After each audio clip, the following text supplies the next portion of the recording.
How's it going, everyone? Hope you're having a wonderful day. I'm having a pretty great day, other than my car actually got sideswiped by a school bus. So, we're gonna go ahead and we're gonna be replacing the fender and the mirror, and I'm gonna show you guys how to do it. So here we go. We got the old Daily. Maybe you can tell, it got sideswiped by a school bus. Long story short, we need to get a mirror on it and a new fender. It scuffed up the light just a little bit, but I can live with that. And then the door has a little dent in it that I might try to get out. But things that need to happen is this mirror, because it is weird driving without a mirror. So we've got our 2010 Nissan Sentra, and here's the inside driver's panel. Now this panel behind here holds the screws to the actual mirror. All you're gonna do, it's just a pressure clip. You can tell if it has a little box, you wanna undo that box because there's probably gonna be a bolt behind it. On this car, we don't have that. So it's all pressure clips holding it in. So if you go ahead and you find yourself a corner that you can grab and you give it a good little pull, it should come right out, and there's our pressure clips. Next thing we've got is we've got our actual power, or our connector to control our mirror. So we'll go ahead, and that's just a push down clip, and it should come out, maybe.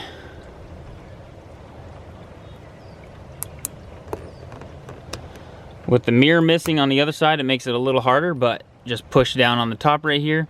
And then we've got 3 bolts holding the rest of it on. Now these happen to be a 10mm, which the majority of cars are gonna be a 10mm. Make sure it's on loosen. We'll go ahead and loosen all of them to get it loose. And then after we get it loose, we're gonna go ahead and remove the bottom 2 and wait on the top one, because the top, if it had a mirror on it, the top would be holding all the pressure on, because the mirror is gonna wanna go ahead and fold back. So we leave this top one on, it won't fold back, and then we can hold it and undo the top one at the same time, and that way the mirror doesn't fall on the ground. So go ahead and do your bottom ones. Since the mirror is missing, it's not a huge deal because it's all in parts on the other side. So get those ones off, and it doesn't feel like there's anything really holding it on. Be careful on where you put your bolts, because if you lose them, they go down in your panel, and then you're taking your panel off, and that's a big pain in the butt. So if you can avoid it, try not to get them lost down in that panel. Gone ahead and gotten all those bolts undone, and then it should just pop right out. And there we go. We've got the inside cover of where our mirror goes. Now we've got our new replacement mirror to put in. It's got our 3 bolts and our connector. We'll go ahead and we'll put it into the car. Make sure that all the bolt holes line up.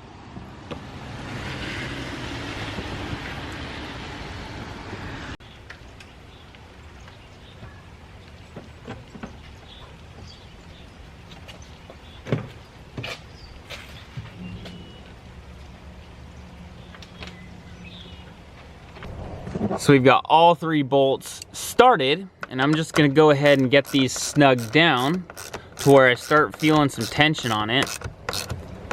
And then I'm gonna move to the next one.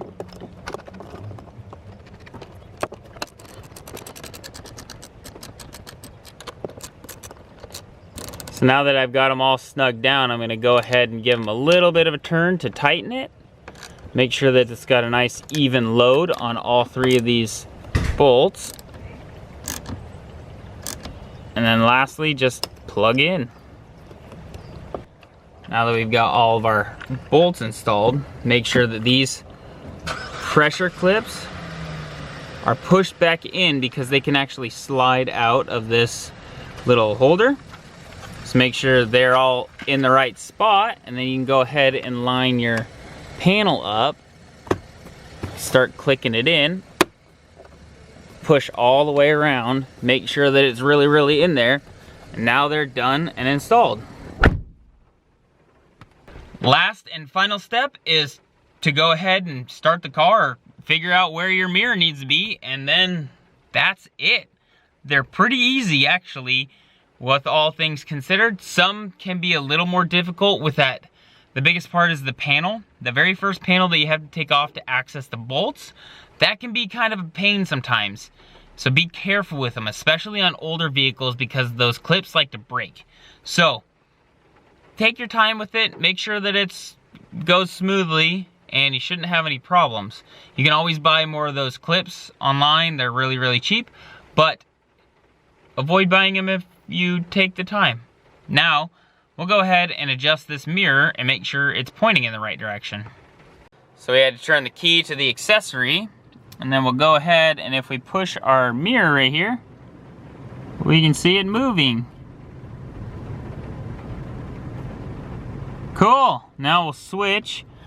I already installed the other side, same exact thing, different side. Make sure the power works. Power works. So that's cool. Both mirrors installed. And both put where I want them. Well, simple, little, easy thing. Got them all fixed in, got it done by myself. 3 little bolts and a clip, not very hard. A lot of people think it's a lot harder than it is, and it's really not that hard. But if you enjoyed this video, if you liked it, if you like what we're doing here, please, please, please give me a big thumbs up, and do not forget to subscribe. I'm really trying really hard to get my subscribers up and keep reaching towards higher goals, because I want to keep doing this stuff. I like hanging out with you guys. I like doing videos. They make it so I can get information out there to other people that might think that the job is a lot harder than it is, or maybe just need a little guidance. It's videos like these that I learned how to do stuff on. So if I can give back in my own way to help other people grow, that means the world to me. Anyways, I'm gonna get out of here. It just started pouring a whole bunch apparently, and I'm gonna go enjoy the rest of my day. Take it easy, everyone. Peace. Don't forget to subscribe. Peace.